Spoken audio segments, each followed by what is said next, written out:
భారతదేశంలో అన్ని వర్గాల కులాల వారి కోసమే కాకుండా యావత్తు మానవ జాతి కోసం గొప్ప పోరాటం చేసిన మహానుభావుడు డాక్టర్ బాబాసాహెబ్ బిఆర్ అంబేద్కర్ అని జిల్లా కలెక్టర్ జె నివాస్ పేర్కొన్నారు. డాక్టర్ బిఆర్ అంబేద్కర్ 133వ జయంతి వేడుకలు ఆదివారం సాంఘిక సంక్షేమ శాఖ ఆధ్వర్యంలో ఘనంగా నిర్వహించారు.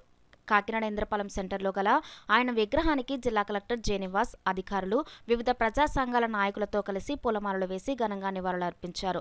అనంతరం కేక్ కట్ చేశారు. ఈ సందర్భంగా జిల్లా కలెక్టర్ జె నివాస్ మాట్లాడుతూ, యుగ పురుషుడు గౌరవనీయులు డాక్టర్ బాబాసాహెబ్ అంబేద్కర్ 133వ జయంతిని మనం ఘనంగా జరుపుకుంటున్నామని అన్నారు.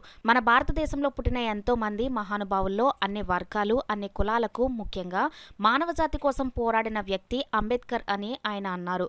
ఒక జయంతి రోజున గుర్తు చేసుకోవడం మాత్రమే కాకుండా ప్రతిరోజు ఆయనను మనం గుర్తు పెట్టుకుంటూ ఆయన బాటలో నడవాలనే కలెక్టర్ తెలిపారు. ఆయన యొక్క సూచనలు మార్గదర్శకాలను ముందుకు తీసుకువెళ్లాల్సిన బాధ్యత అందరిపైన ఉంది అని అన్నారు. ఈ కార్యక్రమంలో సాంఘిక సంక్షేమ శాఖ joint director DV Ramanamurthy, housing PD NVV Satyanarayana, Kakinada municipal corporation commissioner J Venkatrao, జిల్లా సమాచార పౌర సంబంధాల అధికారి డి నాగార్జున, కాకినాడ ఆర్డీఓ ఇట్ల కిషోర్, జిల్లా స్థాయి విజిలెన్స్ మానిటరింగ్ కమిటీ సభ్యులు, వివిధ దళిత సంఘాల నాయకులు, జన చైతన్య మండలి సభ్యులు తదితరులు పాల్గొన్నారు. బడుగు బలహీన వర్గాలు వాళ్ళ కోసం పోరాడుతున్నటువంటి ఎన్నో మన సంస్థలు ఉన్నాయి.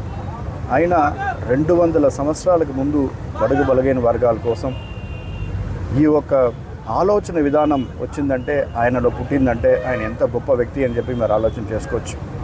అంటే ఏ ఒక జాతి వల్ల ఎటువంటి ద్వేషాలు ఉండకూడదు, జాతీయుల వల్ల మానవ జాతిని మనం విడగొట్టి మరి వాళ్ళకి ఎటువంటి భేదాలు చూడకూడదని చెప్పి 200 సంవత్సరాలకు ముందు ఒక వ్యక్తికి ఒక ఆలోచన వచ్చిందంటే అది ఎంతో ఒక గొప్ప ఒక ఆలోచన మనందరూ అనుకోవచ్చు.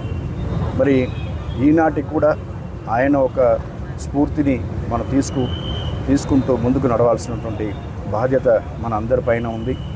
బడుగు బలహీన వర్గాలు ఎవరైతే ఉన్నారో వాళ్ళ భవిష్యత్తుకి అందరూ కూడా కృషి చేయాలని చెప్పి కోరుకుంటూ, మరి రాబోయే ఎన్నికల్లో మరి మన కాకినాడ జిల్లా వాళ్ళందరూ కూడా తమ ఓటు హక్కుని వినియోగం చేసుకుంటూ ప్రజాస్వామ్యాన్ని గౌరవం చేయాలని చెప్పి అందరినీ కూడా కోరుకుంటూ సెలవు తీసుకుంటాం.